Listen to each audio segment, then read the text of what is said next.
Hello, my friends, and welcome back to the odd, the fascinating, and the weirdly true, or as I like to call it, just another episode of Strange Origins.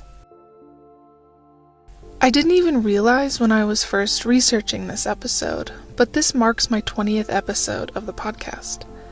I know it might not seem like a lot to you, since it only takes about 15 to 20 minutes a week to listen, but for me, it's hours and hours of research, recording, and editing to make Strange Origins a reality.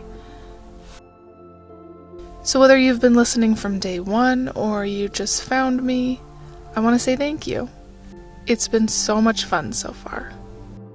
I especially want to say thank you to those who have reached out to me on social media, such as Instagram. Your kind words are really getting me through this cold winter, so thanks. As many of you can probably relate to, I first became interested in the paranormal while watching Ghost Hunters late at night when I was a kid. At first the show scared me, but then I grew to enjoy it without the need to be scared. I loved the people, the process they went through in an attempt to catch even a whisper of a presence, and the findings that they would reveal at the end. It creeped me out and was at the same time amazing to hear or watch what they had recorded and what they believed to be supernatural. This led to a fascination with movies about haunted houses, researching the paranormal, and eventually to me learning how to create a podcast. Today, groups of paranormal investigators can be found pretty much everywhere worldwide. In the United States, it feels like there's one in at least every city. Members of these groups don't often make money from their endeavors in ghost hunting, but rather pursue it as a passion. Even the men from the show Ghost Hunters were known for being plumbers during the day. Even just in the United States, about 45% of the population believe that that thing that goes bump in the night is probably Casper. So, opportunities for ghost hunting haven't seemed to slow down for these groups. Something I never wondered when watching Ghost Hunters in the mid-2000s was what their origin was. When did these groups begin, and what was it that caused them to begin investigating in the first place? Well, like a lot of great things like Shakespeare or fish and chips, paranormal investigation groups began in England. Specifically, discussion of paranormal activity began, and was recorded at the University of Cambridge in 1855. It was there in the halls of Trinity College, a place that honestly looks a bit like Hogwarts. Groups of students began discussing the concept of ghosts and other unexplained phenomena.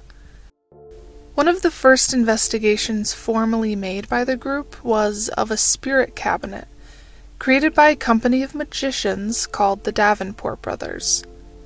Sons of policemen in Buffalo, New York, the Davenport brothers famously created a box that, after they were tied up inside, would make noises when its doors were closed.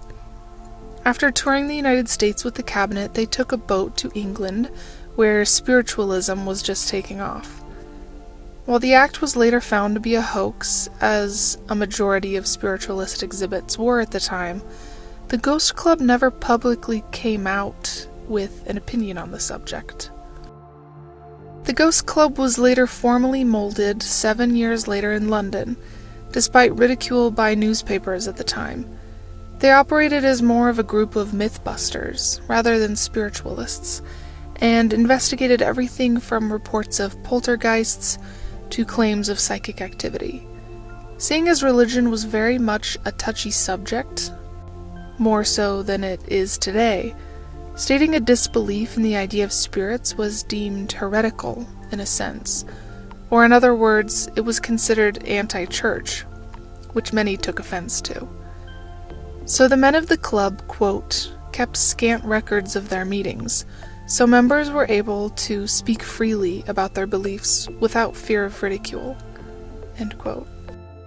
Included in this group was even the famed writer Charles Dickens, who was known for writing about ghosts in many of his stories, not just A Christmas Carol.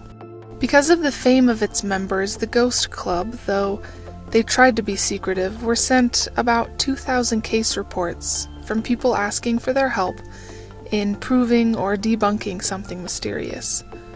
Despite years as a member of the club, and likely hearing his fair share of accounts, Dickens was, in the greatest sense, a rationalist.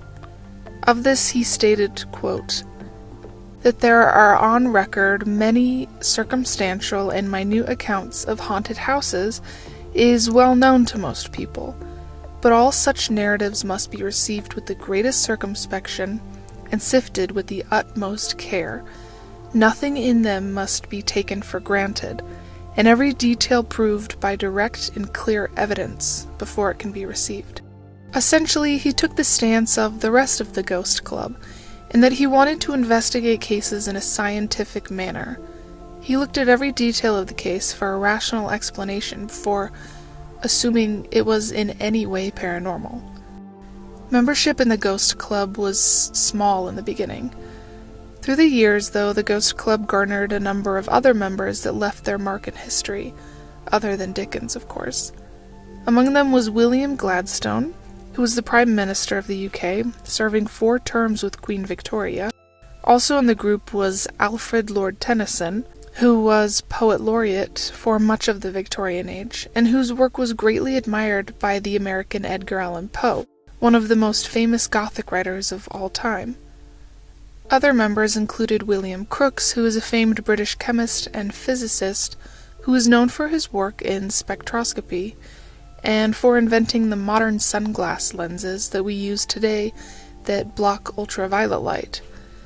Another member was Sir Oliver Lodge, who attempted to contact his son Raymond, who had passed away in World War I, and who is famous for his involvement with the invention of the radio. Among Arthur Conan Doyle, W.B. Yeats, and Nandor Fodor, the Ghost Club only admitted 82 members over 54 years. As seances fell out of vogue in the 20th century, the club transformed into a society dining event, where psychic researchers delivered after-dinner talks. In this new group of members was included Algernon Blackwood, who still remains one of the most prolific writers of ghost stories. At this time, women were also admitted to the group, which was strange for any academic organization at the time. In the 1960s, a chapter was also created in Harrison Township, Michigan, and the club became international.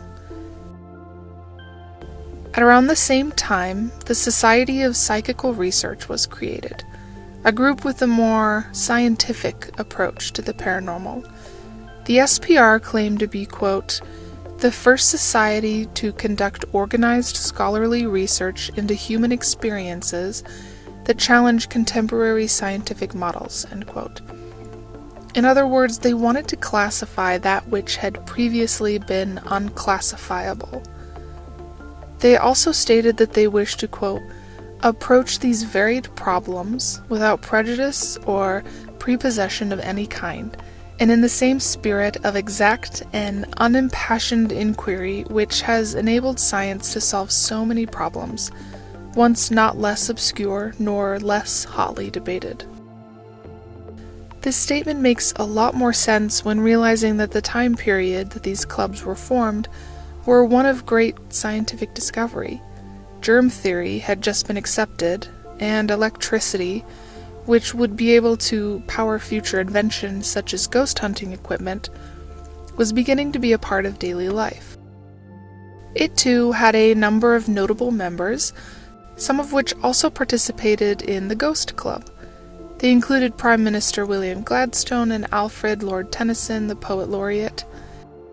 Its most active and influential member was the academic Henry Sidgwick, who is also credited as the founder and first president.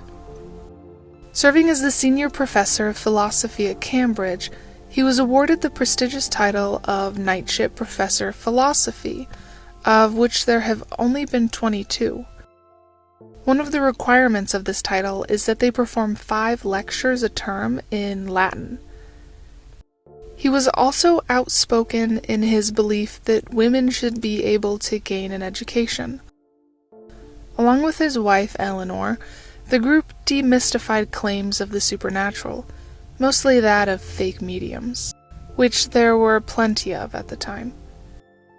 They published the book Phantasms of the Living, took a poll to quantify the percentage of people who had experienced hallucinations, and went on to investigate Borley Rectory, which is noted as being the most haunted house in England, and later the Enfield hauntings, which have been immortalized in the second Conjuring film. Along with his other memberships, Henry Sidgwick was also a part of the Metaphysical Society, which was founded in 1869 and was known for being a debate club concerning various topics, most of them having something to do with religion, the soul, or the afterlife. It was a monthly gathering of politicians, clergymen, and philosophers who had all excelled in their fields and who had been invited to join. In an article, one member wrote that, quote, "Nothing could be calmer, fairer, or even, on the whole, more reverent than the discussion. In my opinion, we the Christians had much the best of it. Dalgairns, the priest, was very masterly. Manning, clever and precise and weighty. Froude, very cute, and so was Greg. We only wanted a Jew and a Muslim to make our religious museum complete." Sadly, it was dissolved in 1880. Alfred Lord Tennyson, who was also a member, stated that it closed down because, quote, "After 10 years of strenuous effort, no one had succeeded in even defining metaphysics." Eventually, the field matured into a profession, referred to as parapsychology. In the 1930s, Duke University began investigating precognition, clairvoyance, telepathy, and extrasensory perception. One of the cases investigated by the group at Duke University was written into them by the philosopher Carl Jung, who, if you've ever taken a philosophy or psychology class, is responsible for a great deal of modern psychiatry and psychoanalytical techniques. In his letter, he stated that he believed a knife, which was locked in a bread box, had been broken by a poltergeist. He recalled hearing a loud noise in a particular room in his house, which sounded like a gunshot. Opening the bread box, he found that a knife had been broken into 4 pieces, though the bread and basket beside it was unharmed. After taking it to a master cutler, he found that there was no other flaw in the metal, and had to have been broken by a person. A few days later, a similar occurrence happened to a solid wood round table, also located in his house. Jung decided, after ruminating on the incidences, that the damages were caused due to the fact that he had suspended seance sessions with a medium, who also happened to be his cousin, and with whom he had performed experiments with since he was a teenager. Another more modern proponent of parapsychology was Tony Cornell, who unsurprisingly also attended Cambridge. He, along with a group of researchers who were also part of the Society for Psychical Research, pioneered modern ghost hunting before modern technology really even existed. He believed that most sightings were a result of the human mind, and that in the 800 cases that he had investigated, only about 160 were, quote, difficult to explain, and of those only a handful were actually paranormal. In the 1980s, Cornell co-invented the Spontaneous Psychophysical Incident Data Electronic Recorder, also referred to as SPIDER for short. Think of it as an all-in-one recorder that can monitor changes in an environment and record it, seeing if there are any signs of paranormal activity. It was, quote, controlled originally by a 16K ZX Spectrum computer with a DCP interspec relay box and Sinclair printer. It could record motion, temperature changes, sound and electromagnetic activity, and included floodlights, an audio recorder, infrared video, and still 35mm cameras. Essentially, it was the only all-in-one ghost hunting tech one would ever need in the 80s. Spider was used in the 80s and 90s and recorded about 1,200 hours of data. Those investigations occurred in several haunted castles and large homes in the UK, and then made its television debut when NBC asked Cornell to investigate the Queen Mary in California for 10 days. Though the equipment was famous, it was noted by Cornell that it didn't record anything groundbreaking. Instead, it blazed the trail for modern ghost hunting technology, and created in many a fascination with the art.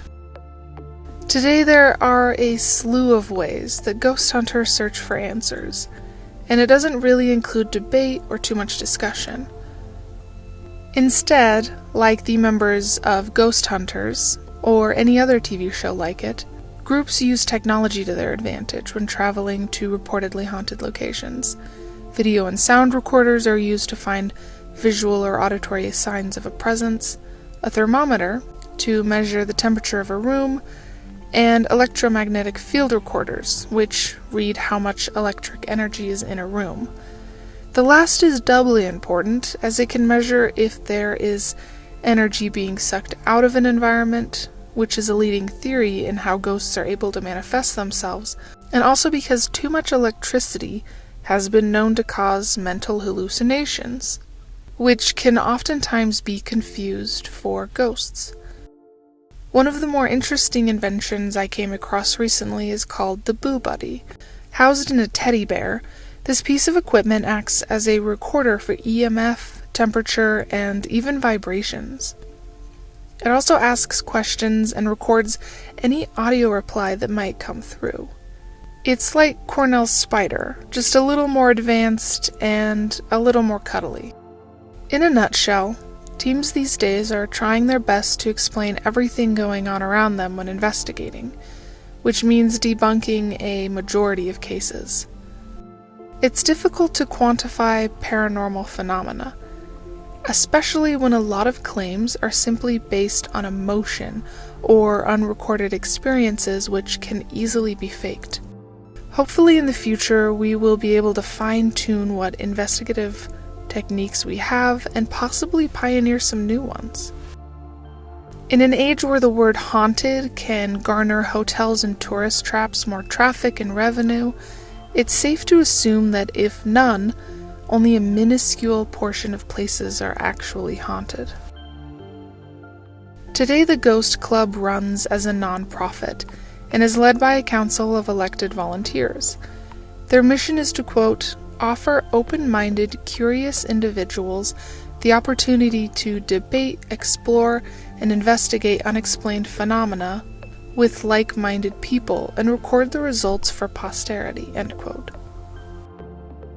In the 19th and 20th century, the Ghost Club was too skeptical for the religious crowd and too superstitious for the scientific crowd.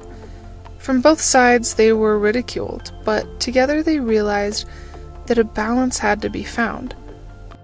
While sensationalism may sell, it's also true that there have been and always will be those stories that we just can't quite explain, not even through the use of science or religion.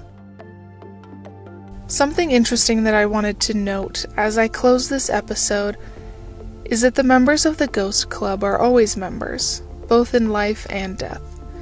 It was revealed in club archives that the names of members who had passed on were recited on November 2nd, which, as you may remember from my episode about the origins of Halloween, is All Souls Day. While viewed as ghosts, the members of the Ghost Club were still seen as valued members of their chapters. It's said that on more than one occasion, the presence of deceased members has been felt. Thank you for joining me for this episode. And as always, everyone, stay safe out there, and remember to always keep it strange.